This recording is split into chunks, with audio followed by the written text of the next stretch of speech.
is scheduled for September 24th. Next week, next week. And then this week we have a workshop called I Am a Parent, I Am a Leader. It's in English, Spanish, and Korean, Wednesday, September 15th from 9 to 11 o'clock via Zoom. Hoping to see everybody out there on that topic there. And then I had the opportunity to attend the State of the City event where our Buena Park Choir performed, and they killed it. They did a great job. I think I owed the ensemble, the female ensemble there, lunch. I think I promised them pizza, so I got to pay up. They didn't do it for the pizza. They did it because they really enjoyed just being out there. And I want to thank Dylan Locke, our new band choir teacher, who was like, yeah, I can get this thing started. And he ran with it, and they did a fantastic job. And then lastly, we had something called Federal Program Monitoring, which is a lot of work. It's a great self-assessment of what needs to happen from the federal point of view. Oftentimes, as I've mentioned to the board before, there are federal guidelines and there are state guidelines, and they don't always match, right? We have to follow, if we want our funding for federal dollars, we've got to follow the federal guidelines. And so we have a few we have less than, I think we've already corrected all but one corrective action. We had 5 findings. We have 40 days to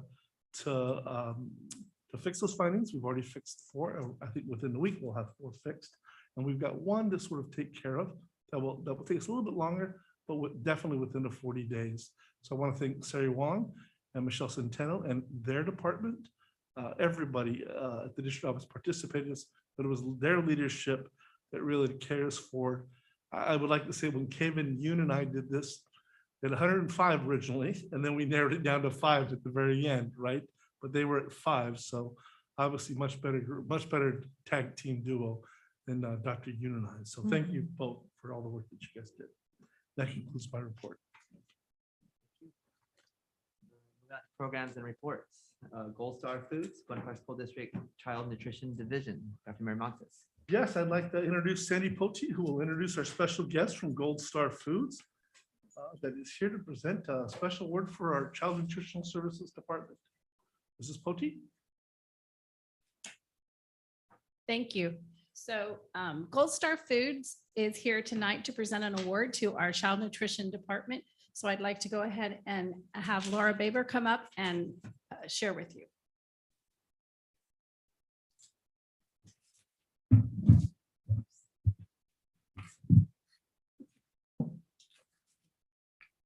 Good evening, board, and to the members of the community.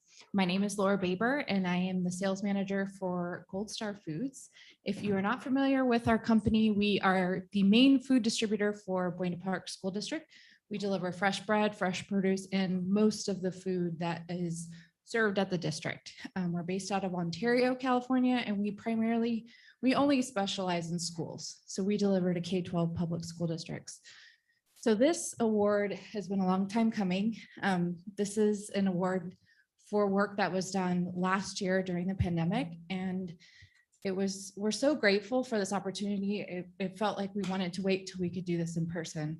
So in March of 2020, we all know we relived that time, but overnight our orders were canceled and everyone went home, but the food and nutrition departments of public school districts continued on, and they were serving curbside. Their programs changed overnight, but our company as a whole changed overnight as well. But I had called Katrina Butler in June of 2020, and I said, I have an opportunity to get food for your community. Are you open to do this? And she said, absolutely, without a doubt, I will help whoever I can, whenever I can. And so in partnership with the USDA Farm to Families program, we were able to provide free food boxes to the school district and to the community at large. This was above and beyond what the National School Lunch Program provided. And these are 20-pound boxes of chicken, pork, and cheese. Cheese, yes, we remember lifting those boxes.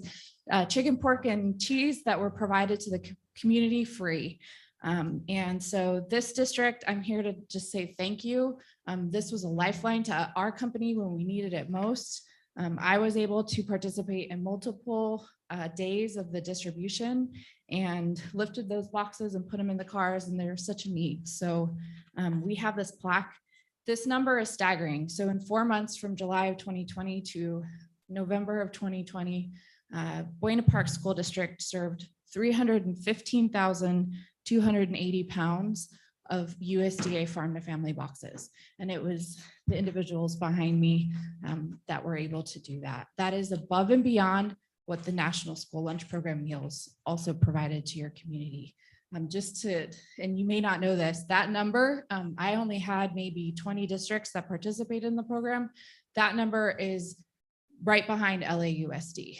So there was no other district other than LAUSD that served more of these boxes to the community. So it's unparalleled, the commitment that this district had to the community at large. So I'm very, very thankful to present this plaque.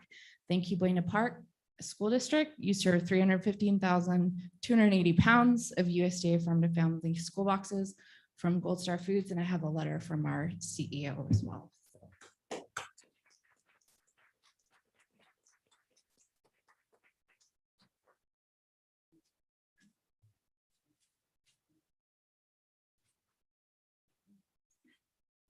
Next slide. I just One more. want to say thank you to the whole Buena Park School District at large.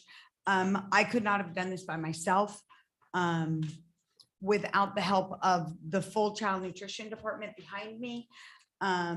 Two people in particular that was there every single time through the rain, I think one day it was like 110 degrees outside.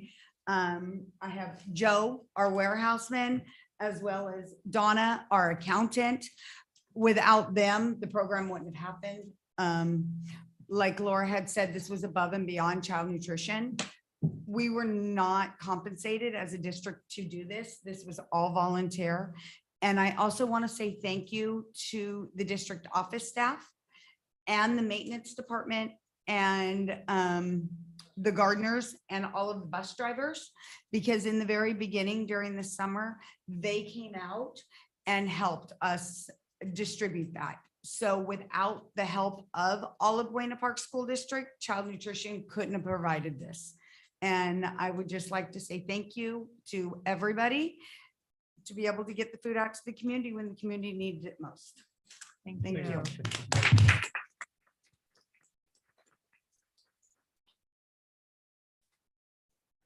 Who's that report? As you can see, we on the screen, we do have all the names of the participants from Child Nutritional Services that we want to acknowledge as well. I just want to thank them also. I would see all the social media posts of them encouraging people to come out. I believe Donna did a lot of that, and we really appreciate it. So not only were they out there, they wanted to make sure that everyone knew about it. So thank you so much. Thank you, everyone. Thank you so much.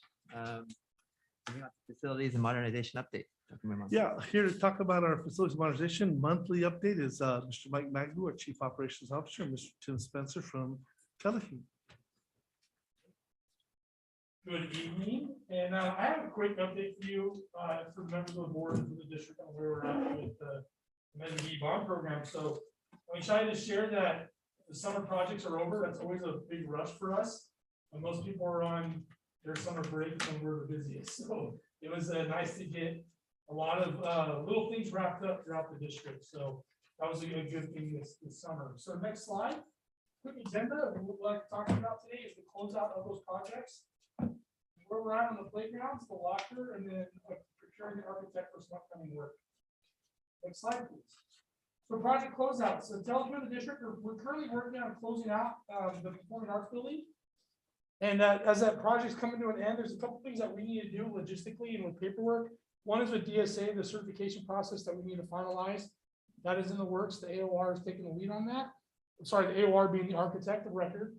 They're taking the lead on that, and they'll be finalizing the DSA certification. We don't foresee there being any problems, just that process, like everything else with DSA, takes a little bit longer than anticipated. So it's going through right now, and with their closeout procedure during the COVID, we expect the certification to come in a few months. We do have a final punch walk that we need to finalize with the architect. The last few minor items were done by the contractor, and we're currently scheduling to get the architect out here to review that. for their certification.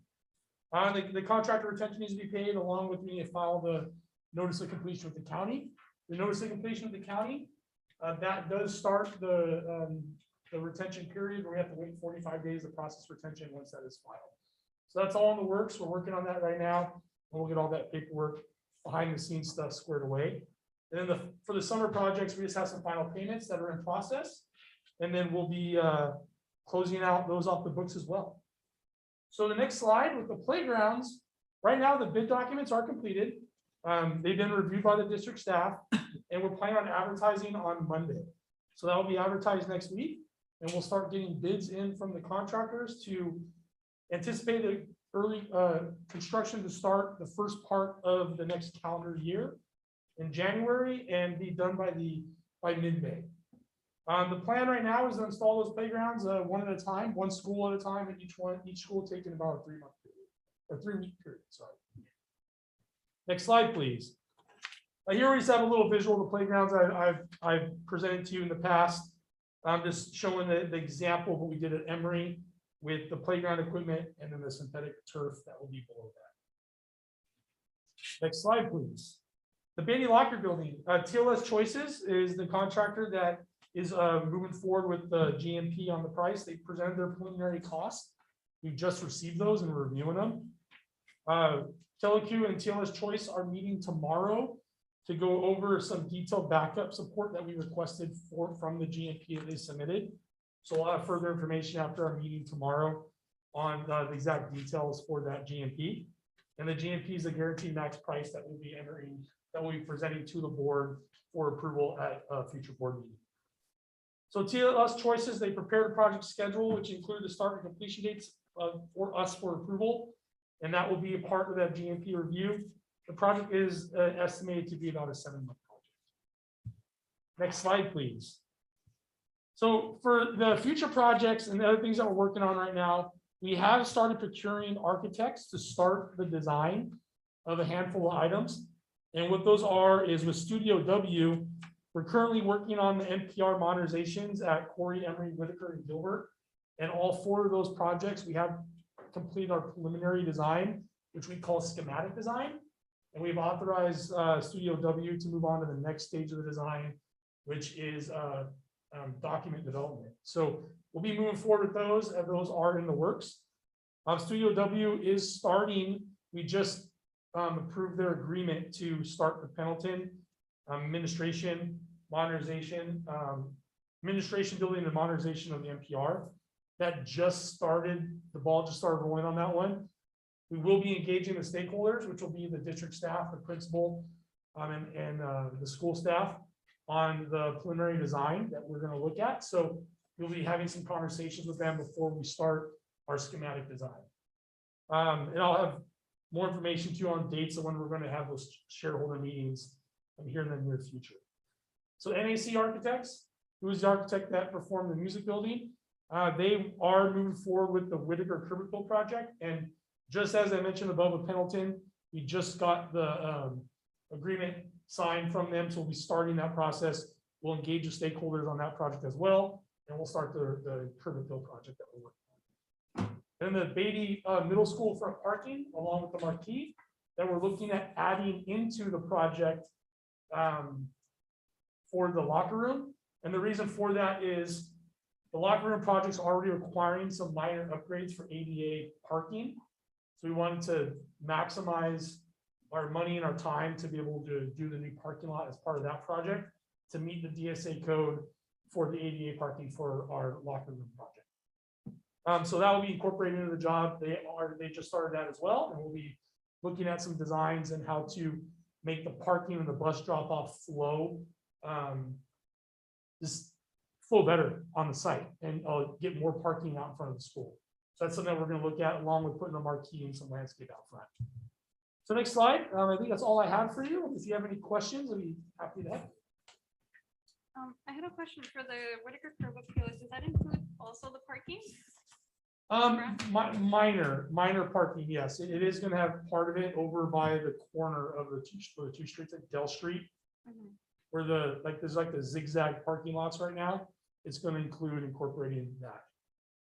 So Delaware, Montana. Yeah, and we'll also restrike the parking lot to maximize the space. Okay. So I also want to let the board know that we will have a ribbon cutting ceremony. Once the punch list is all through, we'll invite members of the community and we'll do a ribbon cutting for the Performing Arts Building to make sure we officially, welcome it, do the ribbon cutting, the official little piece that's out there. We're also waiting on a plaque that needs to be posted up there as well. They call a legacy plaque that has the board's name and the architects and everybody else that worked on this project. It's a beautiful building. I think we need to celebrate that. I know I've had city council members ask me, when are you guys gonna do it? When are you guys gonna do it? We're gonna do it when we finish with the punch list and then we can actually say it's ours. Right now, we're still working through those pieces, but I want to thank TeleQ, and this is the time now, TeleQ and our staff, this is the time now we start planning for next summer's pieces. And there's a lot of work to be done, as the board knows. We should invite those students that had to be moved to the cafeteria. Because of that. We'll space definitely not have being students available. there. They love that Took a few room. years, but we did it. Yeah, we do. Yeah. Come a long way. Thank you. All right, thank you.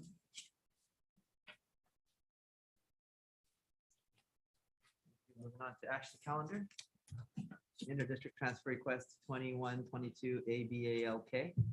It's recommended governing board denied the inter-district transfer. Do I have a motion? I'll make a motion. I'll second.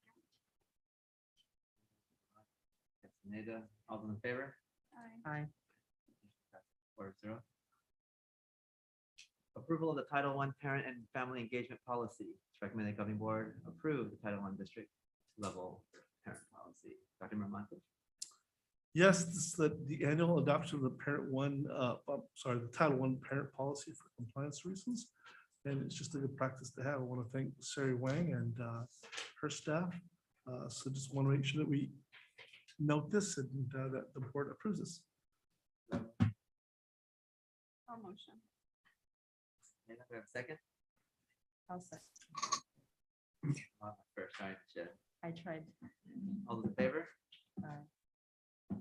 Motion passes 4-0. Approval of resolution 2115, full textbook and instructional material compliance 2021-2022. I believe that's what we just did our public hearing session on, correct? Yes, Yes. this is actually the approval of the resolution. Again, this is what has been verified by Dr. Cantu, who's in charge of all instructional materials. Verified that we have materials for all students on textbooks. Motion? A motion. And Shed, do I have a second? I'll second. All those in favor? Aye. Motion passes 4-0. Acceptance of the Long Beach Sailing Foundation grant. Dr. Miramontes? It's a great opportunity for us to continue a partnership with Long Beach Sailing. I want to thank our staff here for reaching out to Long Beach and their willingness to actually provide a couple of things that we did not do in the past. A couple of field trips to Ocean Institute. And so it's a great opportunity for kids to continue learning and loving the opportunities to go out and sail and learn more about STEM. Do I have a motion? I'll motion. I'll second. Thank you so much. Sorry, Ms. Shedd, you didn't have a chance. All those in favor? Aye. Motion passes 4-0. Approval of 2021-2022 unaudited actuals. Please go ahead and approve this one. No. Sorry. Make your life Motion to easier. approve. We have a Dr. present, Miramontes? yeah, we have a presentation from our Chief Financial Officer, Sandy Poti. She'll walk us through the unaudited actuals here. Okay. Good evening, board members, Dr. Miramontes, community members and staff. Tonight, we're going to go over the unaudited actuals report.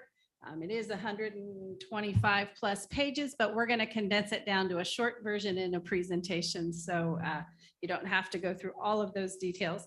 I'd like to thank Neelam Kakar, our Director of Fiscal Services, and her staff for all their work in closing out the fiscal year, what we call closing the books. That process is what generates this unaudited actuals report. So if we could go to the next slide. So the unaudited actuals are required by law by September 15th to be presented to the board and approved, and then they go on to the County Office of Education for their validation of the numbers, just that the math is accurate, and then it'll go on to the state. This will be then audited by our auditors that we hire will then audit these financial reports. So next slide, please. So we'll go over the revenues for last year. Our total revenues were unrestricted 46.7 million. Our restricted revenues were a total of 16.8 million for a total revenues of $63.5 million. And the chart there on the right just shows graphically how our funding is broken down. So the majority of our funding is our LCFF revenue, which is a combination of state and local taxes.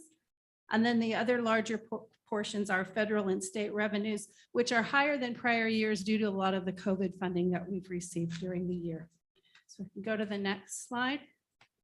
Our expenditures for last year for 2020, 2021, our certificated salaries were 24.3 million. Our classified salaries were 6.9 million. Employee benefits were 15.4 million. Supplies, 5.9 million. Services, 5.9 million. Capital outlay of 266,000. Other outgo of 1.4 million. And indirect cost out to other funds of 101,000 for a total expenditures of 60.1 million. So you can see in the chart on the left, personnel costs between salaries and benefits make up 78% of our expenditures for last year. 20% went to supplies and services and 2% to other outgo. Next slide. So the next component of the report is your other financing sources and uses. So we did have a transfer out of $11,039 that went out to our cafeteria fund. It was a correction of a prior year entry that was overstated. And then we have our contributions that we are required to make. We have our mandatory contribution to the routine restricted maintenance account, and then your contribution to special education that is required in order to maintain our what's called the maintenance of effort, the guarantee that we spend as much per student as we did the prior year on special ed. So we can go to the next slide. So when you combine all of those revenues and expenditures and other uses, what happens is you get either a net increase or decrease. So we ended with a net increase to our total fund of $3.3 million. When you add that to our beginning balance, you have an ending balance combined of 11.7 million. And on the next slide, we'll go over the details of that. So our components of our ending fund balance, on the unrestricted side, our new ending balance is 9.1 million. 55,000 of that is required to be set aside as a revolving cash account. Just over 49,000 is for stores. That's the value of what's in our warehouse. You're required to set that aside. And we had a prepaid item from last year that required a set aside of $9,000 because we do have to pay that expense in the current year. Then we have 7.1 million in other assignments. These are items that we've set aside for a specific purpose. So we have the OPEB reserve of $592,092. We have a Kid Connection reserve of $150,000. We have a technology reserve of $250,000. We have a textbook reserve of $750,000. That's the reserve for the math adoption we had originally anticipated occurring in 21-22. We have site and department carryover of $307,985. So our sites were allowed to carry over 10% of their allocation from the prior year from their discretionary accounts into this year if they had not spent that. So they did get to carry that over. And then any things that were purchased and orders placed but did not actually arrive prior to June 30th, we need to set aside money for those encumbrances to make sure that we can pay those bills because those were anticipated out of prior year dollars. So you want to make sure you have a carryover to cover those things. Then we have the next line is an assignment for the ELA, ELD adoption per the FPM. So this is one of those items that we referenced earlier that we have a finding on. We are going to need to make a purchase of ELD materials. So we've estimated $1.2 million to be in compliance. And then we have a reserve capacity, which is what's left after all of the assignments. That's what's left to set aside towards an additional reserve. And then our final line is the reserve for economic uncertainties of 1.9 million. That's our mandatory required 3% reserve. Our restricted side, everything there is a restricted balance, so 2.5 million. So we'll go on to the next slide. Okay. Any questions there? So what happens then is we ended 2020, 2021, that gave us a new ending balance, which then feeds into our multi-year that we had adopted in July, our July 1 budget. So this next set of slides is talking, we'll go over how that impact and what that looks like. So we did have an increase in the beginning balance that's rolling forward into 21, 22. So there's really no changes on here other than the beginning balance change and showing out the prior years. So we look at 21, 22, our new ending fund balance for unrestricted is 9.5 million. Restricted is just under 1.9 for a total ending fund balance of 11.4 million. Our 22, 23, we're looking at an 8.2 unrestricted balance. So you can see in that year, we begin deficit spending. So if you look, it's just 3 lines from the bottom where it says surplus or deficit. We are deficit spending by 1.3 million. Now, 750,000 of that is that math adoption that I mentioned earlier. So that's a known deficit. You know you're overspending because you set aside money one time to spend it in the next year. So 750 of this number is a anticipated expense. So that's not of concern because you planned for that, because you brought money in to spend it. But the remaining 600,000 is something to be concerned with because we are overspending 600,000 greater than revenue in 22, 23. Now, this data is based on what we adopted and anticipated when we did the budget in June. So then we look at 23, 24. Our balance on the unrestricted side goes down to 7.1 million. Our restricted is 1.5, and our total ending fund balance is 8.6. On the next slide, I'll get into the components of reserve for these same 3 years. So go to the next slide. So these are the same components that I just read off at the end of 2020, 2021 unaudited actuals. Those are all carrying forward. The only one you don't see carrying forward is a 750,000 I mentioned because that was an expenditure. So it's no longer part of the reserves because we did anticipate and build that into the expenditures that occurred in 21, 22. So your reserve percentage, including all the assignments, is 14.97%, so about 15%. But if you look at what your 3% reserve plus what's in your reserve capacity, because that's what's not allocated to anything at this point in time, those two numbers together leave you a reserve of 11.03% for 21, 22. On that same calculation, as you go across, you'll see in 22, 23, your 3% plus capacity is just shy of 9%. And in the third year, we're down to 7.15%. Remember, we are deficit spending in 22, 23 and 23, 24. So let's go to the next slide. Can I just ask about this slide? So Absolutely. we don't have the 750 for the textbook. Are we not anticipating another textbook adoption in those next 2 years? We anticipate we have the 1.2 ELA ELD adoption. And at this point, that is all we have budgeted forward on it go forward.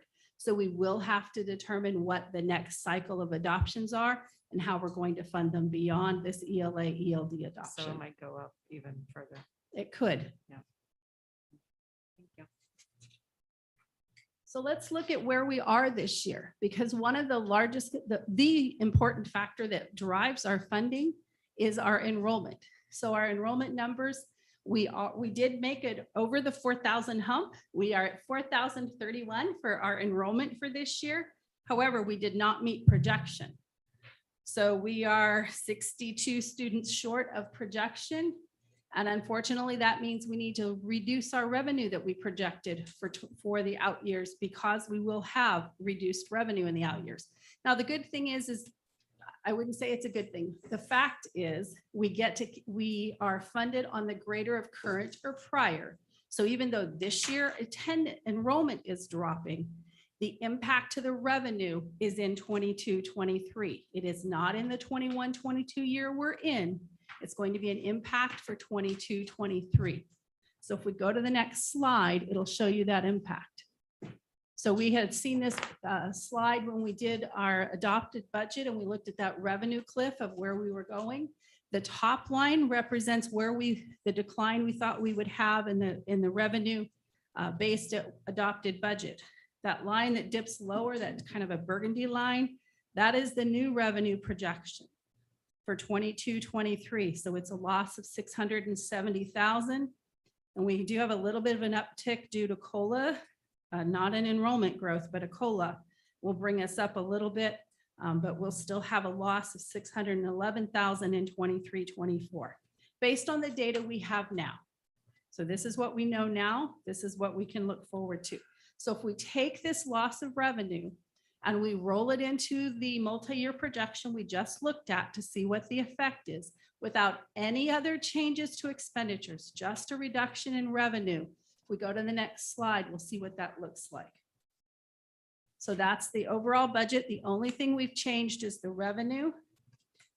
And in fact, we'll just go on to the next slide. That's the detail. If we go to the next slide, this is the summary. So this is what takes us to our ending balance, becomes 9.5 million for, so the 21-22 doesn't change.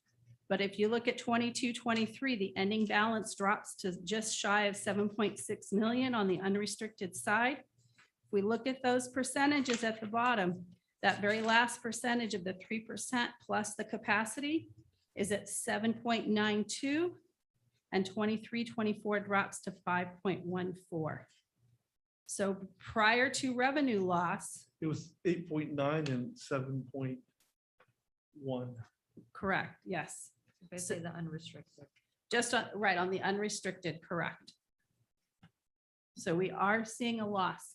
So in order to not have that loss compounding and to maintain our reserve, we're going to have to make expenditure adjustments, expenditure reductions in order to offset that loss of revenue of 600,000 each year. So we will need to look at things that we can make changes to in order to maintain a reserve higher than where this is, if that's our goal.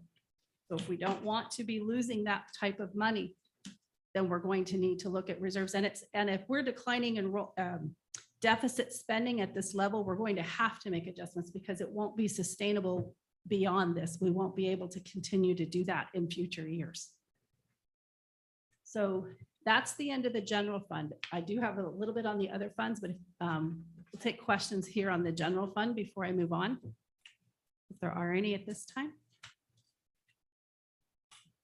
Go on to the next slide. So we do have several other funds.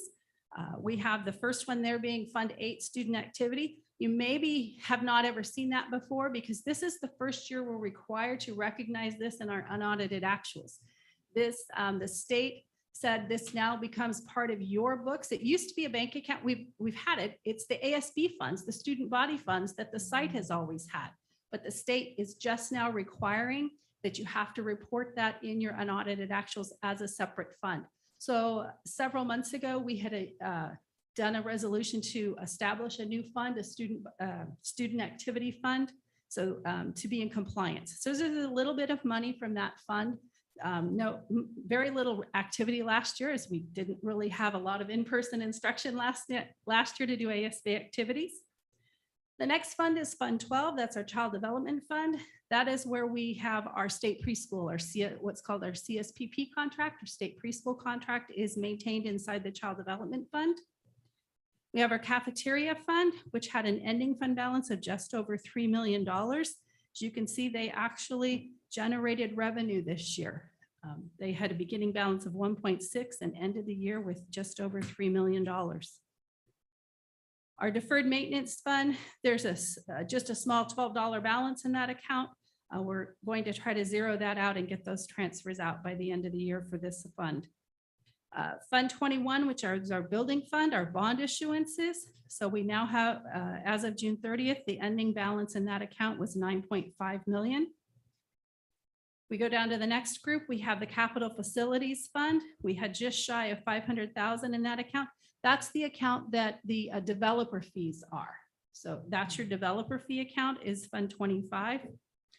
Fund 35 is what's called your County School Facilities Fund. That's where money from the state comes. That's where where we're going to be reimbursed for the projects that we did a few years ago, and we're waiting on the state funding to issue for the state bond. When that money comes, it'll go into Fund 35. That's where that's accounted for. You have Fund 40, your special reserve for capital outlay. That's where your redevelopment agency fees go into that account. And where there had been other special funding that had been in that account. And then Fund 52 is called the Bond Interest and Redemption Fund. It's not really maintained by us. That's maintained at the county treasury. That's the actual fund where they collect property taxes and pay off the bond and make all the bond payments. So that is all handled through the county treasurer, and county treasurer and tax collector's office, not our office, but it is part of our financial report. You can go to the next slide. Are there any other questions that I can answer on our unaudited actuals? So this is our picture of where we ended on June 30th. I don't have a question, but just to acknowledge that Fund 40 has that amount, but it can only be used on facilities, just so people don't see the 7 million and be like, why can't we use that? Correct. It can only be used on capital outlay projects. I've asked. I know. Believe me, that was my first question when I'm like, what's all that money? And also for the student activity fund, I just have a question since it's new. So are we supposed to now, but that would be like donations or what they fundraise. Why would it go through the district now? It is considered a governmental account. They're considered part of our agency because the district does have a responsibility to approve their expenditures. So when a student body meets, all of their minutes are approved. They have to have a district advisor. All their fundraising is approved. All their expenditures are approved and go through us. So they do have a responsibility. It's governmental accounting standards at a much higher level that has decided that this should be at a school, should be here. If you think about it, booster clubs, if they're run through an ASB at a high school, and so booster club is not an ASB, but some of those groups can have some large money that goes through for some of like football tickets and things like that for larger groups. It can be a lot of money. We only have the 2 middle schools. This is actually only what's remaining from the 1 junior high that was from before. So not a lot goes through. We don't, we only report at the end of the year what happens to them. So we don't report, they don't have budget projections, they don't have those types of things, but the state has declared that we must account for them. So anything they bring in won't be going through their PTAs. It can if it's through, so PTA is maintained separate. So PTA is not part of ASB. So ASB is what the considered associated student body. So it is what the students have fundraised, that they have control of how it's spent, that they make those determinations through their minutes and they have to decide how that is spent. All of that is audited by our auditors. So if PTA is doing something, it would be considered separate. So if PTA wants to maintain and manage how that is spent, the PTA can donate it to the school. One of the things we've done this year is created what's called donation accounts within our system for each school site, so that when they receive a donation, it can be accounted for separately, and then it can be spent out as needed by the principal or with whatever direction or designation has been given to them by their donor.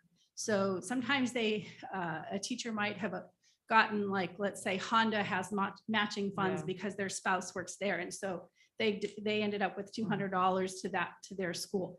This would be the way that way it's designated at their school. They can then spend it for whatever their principal approves, and it keeps it separate from everything else. It's not mixed in with their other funds at their site.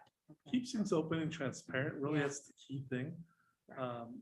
And so the auditors really appreciate doing that versus finding out things that we don't know about, right? Yeah. So, at the middle school especially.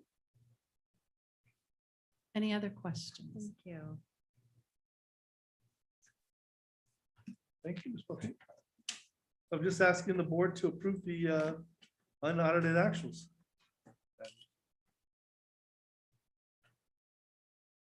Make a motion. I'll need a second. All those in favor? Aye. 4-0. Approval of resolution 2161 for adopting the scan limit.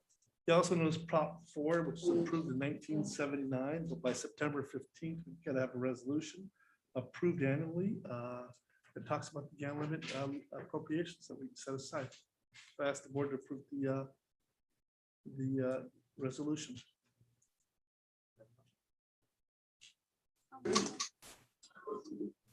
I'll second. Okay, all those in favor? Aye. 4-0. Approval to increase the contract amount due to change orders for bid number 12, 2021, 6/21/01 for Bonaparte Middle School architectural wrought iron fencing and break gates to La Habra Fence Company. Yeah, this is a small change order. As I mentioned before, a lot of construction went on at Bonaparte Middle School. New wrought iron fencing between Thanksgiving Church and Bonaparte Middle School. New asphalt, new drainage systems. And in between the buildings, we had these old fences that really needed an uplift. And so that was a change order we put in between the fence, in between the buildings that was set aside next to all the new construction that occurred this summer. I'll make a motion. I'll second. All those in favor? Aye. Motion passes 4-0. Discussion calendar, board policy adoption review, revision deletion for the policy B312.3 and 6174, uniform complaint procedures, as well as education for English learners. Yeah, I've got Mr. Harrison here. He's going to talk about the uniform complaint procedure. Mr. Harrison? Good evening, President Chong and members of the governing board. This particular policy provides an overview of the various types of complaints that would be investigated according to the Uniform Complaint Procedure Guidelines. You may note that there's only one modification to our current board policy on the second page. Although as a K-8 district, we do not provide adult education, it is an area covered by uniform complaint procedures, and as such, we are required to include it on this list to keep the public appropriately informed. Are there any questions about the policy update? Thank you, Mr. Harrison.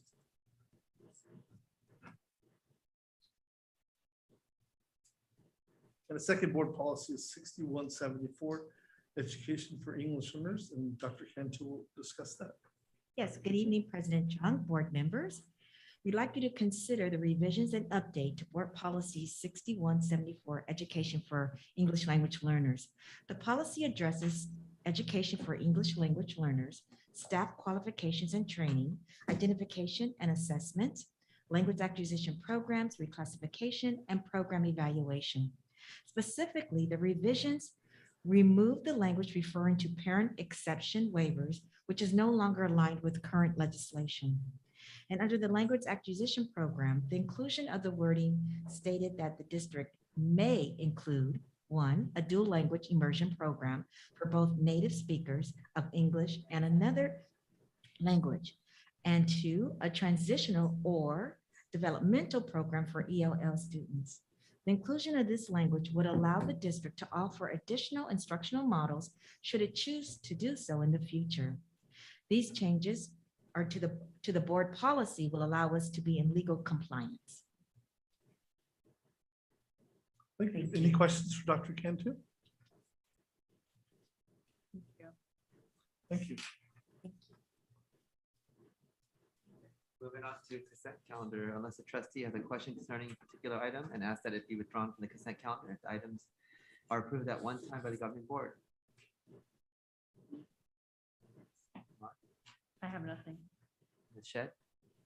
No, I don't have anything. Ms. Castaneda?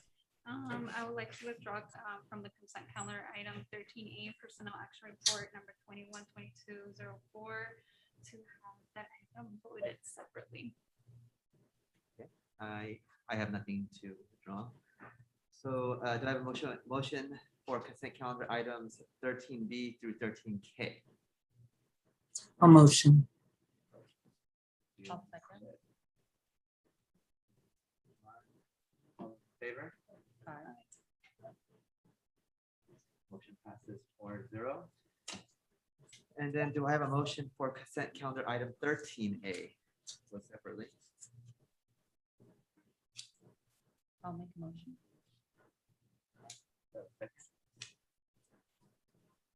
Second.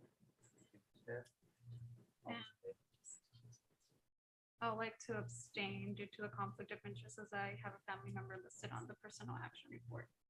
That's great. All those in- So 301. So it's 3-0. Motion passes. Did they do the roll call? Yeah. Yeah. Ms. Ahmad, I'm a yes. Ms. Shep, Yes. And I abstain. Ms. Abstain. I'm a yes. The motion passes 3-0-1. 311. 3-1-1. Oh, gee, yeah. 3-1-1. 01. Right? 3-0-1. Mr. Frutos. 3-0-1. Ms. Poti up here to count math. It's been a long, 3-0-1. it's been a long week for us. Eric. You had it right, Mr. President Chung. Okay, thank you. Moving on to information correspondence, major topics, Dr. Miramontes. Yeah, the only major topics we have is our September 27th topics, special education report and the English learners report. So we look forward to having Mrs. Lori Smock and Mrs. Michelle Centeno come up with Dr. Cantu, provides a report to the board for both of those programs. We also have the recognition of community partners. We also have the recognition of community partners, correct, the fabulous five, I think we call them. We have them coming out and we'll be presenting plaques to them here. Thanking them for their, thanking them and recognizing them for being powerful partners within the Bonaparte family. Are the Power Five a secret? There you go. Is it a secret? Is it a secret? Yeah. No. Okay. We can talk. Okay. I'm just gonna suggest again, like I do every year. The November meeting is the 8th, and then the next December one is the 13th. Just if needed, maybe a Special board meetings. special board meeting in the beginning of December. It'd be like 6 I know we have weeks. CSB in between there. But we can look at special board. meetings should we need to. Would be like November 30th maybe or something, Thanks. Right. just so that it's not 6 weeks. between meetings. I think we have done that special board meeting on the 29th. Look at that. What is CSP again? Thank you. Okay. Closed session, conferences with Ramon Miramontes, Superintendent of the Bonaparte School District, and Russell Harrison, Chief Personnel Officer, Labor Relations, Bonaparte Teacher Association, Labor Relations, California School Employee Association, Chapter 569, Labor Relations, Non-Represented Management and Confidential Contract Employee, Public Employee Discipline, Dismissal and Release. Do I have a motion to go to closed session? Motion. Castaneda, thank you, Ms. All those in favor? Aye. Aye. Aye. Motion passes 4-0. Governing board meeting is called closed session at 6:30. Thank you. Thank you, everyone.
Neat uniforms, though. I know you guys are- I forgot to tell you, we voted. Hello, everyone. Are we there? I told Erin that I needed to. And we're back. Thank you.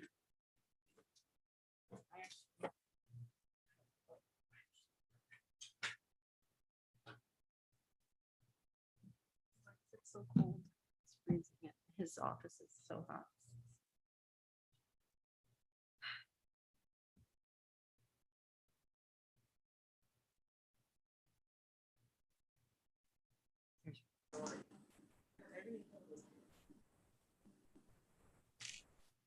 All right, reporting out of closed session. Nope. Rudy, can you hear us? Yes. Do I have a motion to reconvene? I'll motion. I'll motion. I'll second. I have a first. Thank you, Ms. Castaneda, second by Ms. Ahmad. All those in favor? Aye. Aye. Aye, motion passes 4-0. Nothing to report out of closed session. And do I have a motion to adjourn? I'll motion. Thank you, Ms. Shed. Do I have a second? I'll second. Thank you, Ms. Castaneda. All those in favor? Aye. Aye. Motion passes 4-0. Adjourn. Governing board meeting adjourned at 7:42. Thank you, everyone. Thank you. Bye, Rudy. Okay, good night. Like, we walk there, back up and then I'll walk there.